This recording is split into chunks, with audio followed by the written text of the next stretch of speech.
Hey Rosebuds! Welcome to the Rose Garden, where we will be discussing important social issues and trending topics.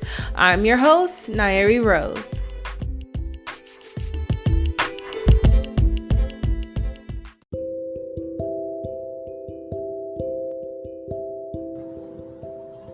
Hey Rosebuds, it's your girl, Nyeri Rose, and today I'm coming to you with something very personal. I was reflecting, and it's coming to where it's going to be the full moon soon, so I find that this is always interesting timing. I'm in the middle of trying to shift my life and change things up to go to a different direction. I feel like I've lived a very colorful life and I'm still young, so I'm just trying to reflect and hold myself accountable for some of my actions in the past. And I found that every time I would start this journey that I'm on, because it's never stopped, I would come to a halt. I would come to a part where, or a point where I just stop feeling motivated. I go into anxiety and depression, and then I end up having to start all over. And I've done this for onset 2 years now. The first time I started this journey, I was very successful. Part of my journey includes weight loss. That's kind of like one of my top goals is to lose weight. I mean, I've had 2 kids, and with mental illness, some things can be a trigger. For me, my trigger was food. So I was listening to different videos about food and weight gain and what's stopping you from basically losing weight. And I found through the great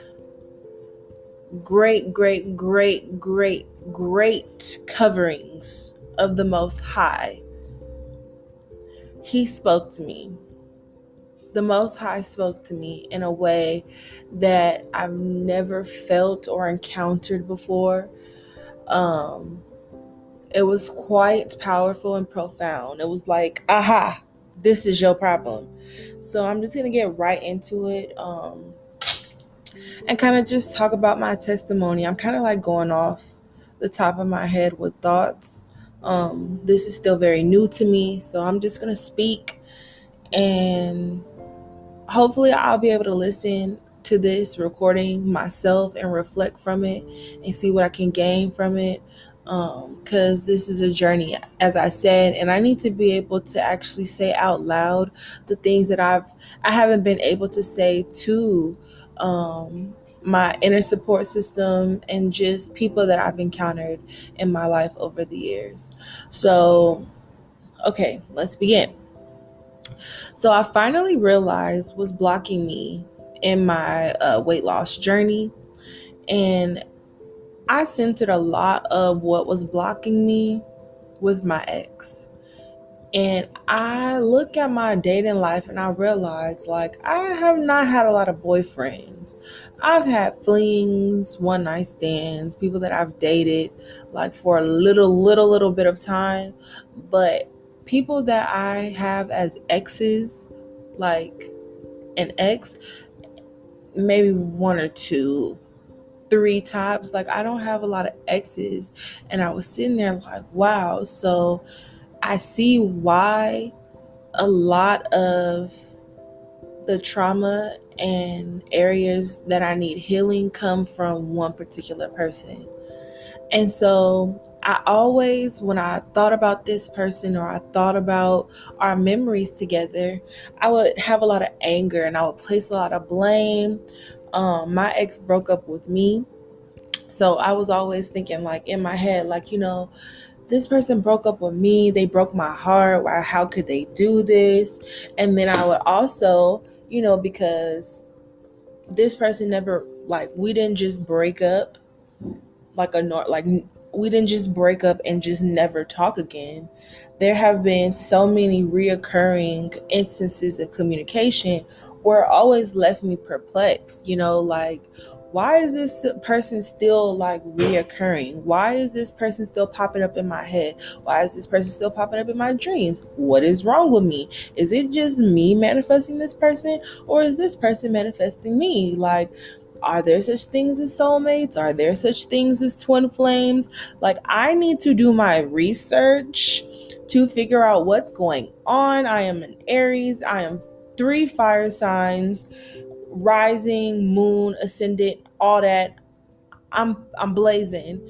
And I was in a very serious but fast-paced relationship with a Gemini. So I had a bad stigma towards Geminis. If you tell me you a Gemini, I'm like, oh no, get away from me. So I had all this trauma and all these built up emotions because of this relationship. So what I never realized, like what never occurred to me, is it's not so much the relationship that was kind of holding me back from progressing or being better or making better decisions. What was actually holding me back was how I dealt with the trauma of the relationship, or how I healed from the relationship after the fact. Like after it's said and done, after I realized, okay, this is actually not happening. Because to give more insight, I was in one state and this person was in another state. So I'm like all the way in California and this person's all the way somewhere else. And I'm just like, okay, like this is not going to work. But where I went wrong was my inability to heal properly. And that borderline came down to not loving myself, not feeling valued after the relationship, not feeling like, okay, well, just because this didn't work out with this person doesn't mean that one, your life is over, and that you stop caring or loving for yourself. And I took the breakup so hard to where I started thinking that I am not deserving of love. Like, I am not deserving of love. I am not deserving of a healthy, thriving, loving relationship. I'm not worthy. So therefore, something's wrong with me. Like, get me wrong, I've had trauma with my mother. Like, there was so many things that added to this whole like woe is me and I'm a victim and something's wrong with me and nobody likes me, that I was just screaming at myself instead of loving myself, instead of telling myself, you know what, it's okay, this is not your fault, you are not to blame, life is going to move on and move forward for you so beautifully, stop tripping off the past. And a lot of the times we trip off of our past. Like, I don't know why. I don't know. It's because we have these memories and we, live on to them as though they're photos. But I could just not stop myself from trying to relive a moment that I knew was dead and gone. Like, this is not going to happen again. So I literally placed myself in like a time machine to where I was like, you know what? For my walking life, I'm not even going to be present. I'm going to be so disconnected from reality. I'm going to be so disconnected with myself. I'm going to be so disconnected with my family, with my friends, with other relationships, to the point where I stopped loving myself and I held in pain and I internalized a lot of my frustration by making myself feel small, by making myself small in big spaces, in little spaces. And I was pretty much disposable to any and all individuals that I came into contact with. Like, I was a pick me without being a pick me, but I was definitely like, I'm so cool, please be my friend. I don't care what your drama or your baggage is. I'm going to take that all in and apply it to my life, because let me heal you. I don't want to heal myself, so therefore I need to heal you. I need to be around you. I need to know what you're going through. I need to deal with everything you, because I cannot stand to look in the mirror and face reality right now. And so I'm going to attribute all my trauma and all my pain to this person. I'm going to do it to this person. And I'm going to actually blame it on my ex. And I'm going to say that everything that's gone bad in my life is his fault, when literally, I like that word, when literally I was taking away from myself. I was taken away from who I was because I forgot who I was, or I didn't know exactly who I was going to be, if that makes sense. So in turn, because I wanted acceptance, I negotiated my value. I negotiated my self-esteem, my self-worth, and my intellect to those who were operating on an entirely low vibration, or just a different vibration. It might not have even been low. I just knew that I am trying to make myself fit somewhere that I probably shouldn't even be.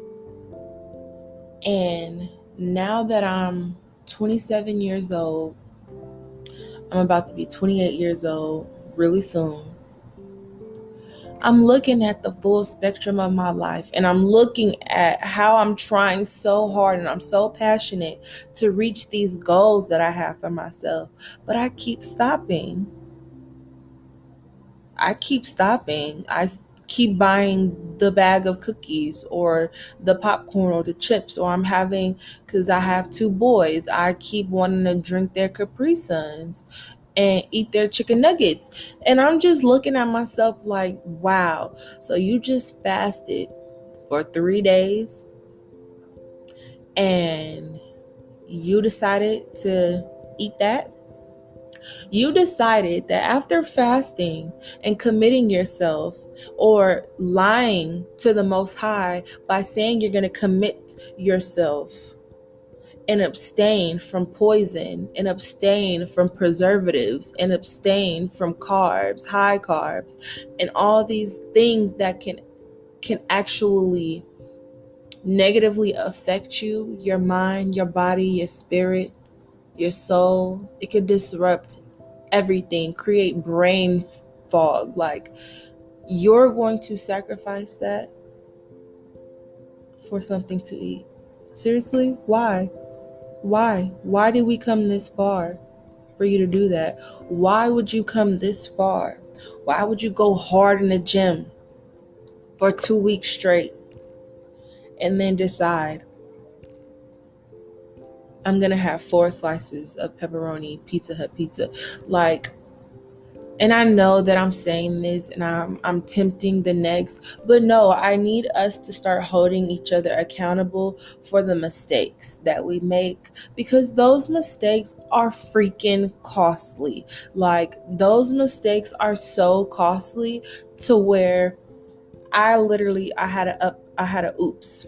I had a moment. I've been doing good, and I decided to blow the bag, a bag that I did not have, on unnecessary junk food. And I'm convincing myself that it's not junk food because I'm making healthy adjustments. No, it's junk food.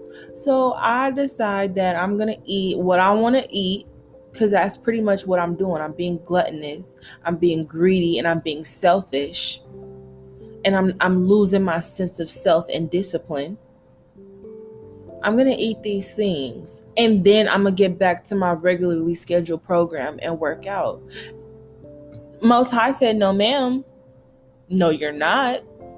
You think that you're going to just come to the gym and think that it's going to be easy for you to do that 5-minute run you were doing on the treadmill?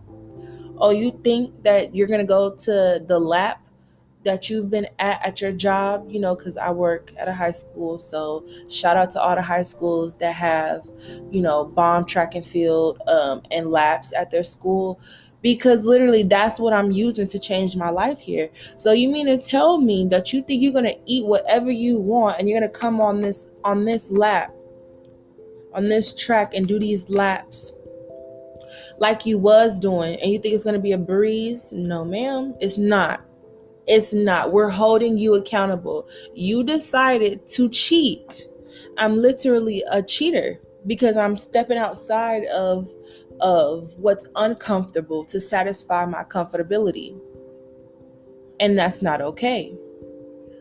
So basically, one moment, guys. My son walked in. Hey. Once upon a time, there's a long. Can you go in your room so I can finish? Once upon a time, there's a long final. Okay, say bye-bye. Bye-bye. See you next time. See you next time. Okay, let's go.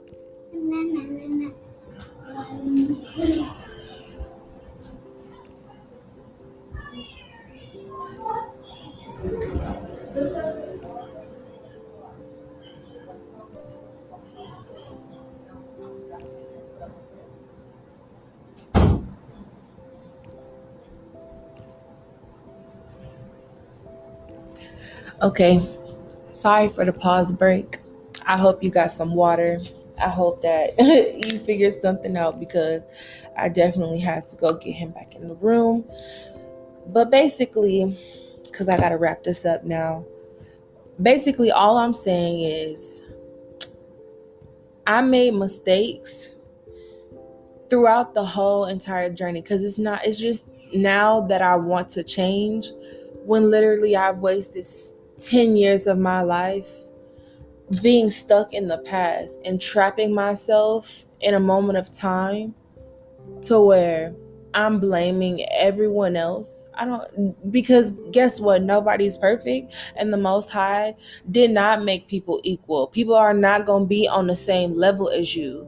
I don't know why, like, no disrespect to anybody, but all men are equal in the sense that, yes, we have two arms, two eyes, nose, mouth, all these things biologically, but spiritually we are not equal.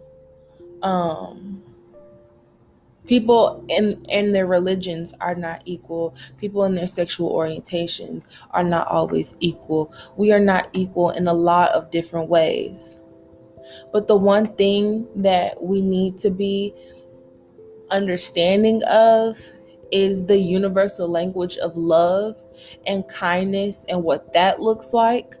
And then we can start getting to somewhere that would seemingly be normal. But in my instance, I was trying to make myself an equal and make myself fit in and make myself, someone that I was not for so long that it's cost me. It's cost me so to where when I look in the mirror, I don't see me, I see through me. And for me to see through me and not even be able to connect to myself, that's the most painfulest thing I've ever felt. To where, yeah, I'm talking to myself in the mirror and I'm telling myself positive information, but I'm not really talking to me. I'm not there. And now I'm tired of it. I want to get back to myself. And I have to stop blaming others, and I have to stop blaming, all these other factors, and really look at myself with a microscopic lens and hold myself accountable and say, hey, look, girl, yeah, that person hurt you, or yeah, that happened, but look at what you was doing too, because you was out there wilding, like you was out there doing stuff too. You was not Miss Perfect. You were not innocent. So stop. And that's what I'm trying to do now. Now that I'm on this weight loss journey, and now that I have these goals, and now that I have a family and all these things, and now that I know I'm getting older, and that when you stub your toe, instead of a day, it takes a week to kind of recover, I'm starting to realize, like, okay, we need to be fit. Like, we need to be healthy. We need to be together, because life is literally, it's not stopping for nobody. It's going to keep going no matter what bills is past due, no matter rent due, no matter Somebody gets sick and you have to go and do that, or your tire flattens, or you break a nail, or anything, you break up with somebody, anything, you're getting a divorce. Like, it does not matter what's going on in your life. Your child is running away. I don't know, God is just telling me to say all these things, but it does not matter what you're going through. Be accountable for yourself. Love yourself. Take care of yourself in mind, body, and spirit and soul. Take care of yourself. Relax. Think about your life and all the things that have transpired. And really focus on moments of trauma that keep coming up, to where instead of blaming or placing blame, even if it's on yourself, forgive those entities in your life. Forgive those circumstances. Forgive yourself. Forgive those actions. Go back to that moment. Think about what you would have done differently. And take that with you in your present journey. Hold yourself accountable and be like, you know what? I didn't do that then, but I'm going to try to do that now, so that moving forward, I'm not making the same mistakes. The fool me once, fool me twice, that saying is not for no reason. Like, you are so aware, and people literally like to stay lost, and they like to pretend to be blind. But once you can see, or like they say, once you open your third eye, there's no coming back from that. So be kinder, be nicer, especially to yourself. Go through the process of self-healing and self-care, no matter how it looks like, in order to regain peace, and in order to let go, so that you can move forward and accomplish and manifest your goals through the Most High. That's literally all I really came to say. I hear my kids getting rowdy. So until next time, Rosebuds, thank you for listening. And I hope you have a great, great, great, great day. A great day. Set intention in your day. And just know that you are worthy of whatever you desire. Whatever it is that you want to do, you are capable and you are worthy and you can accomplish it. You just got to let it go.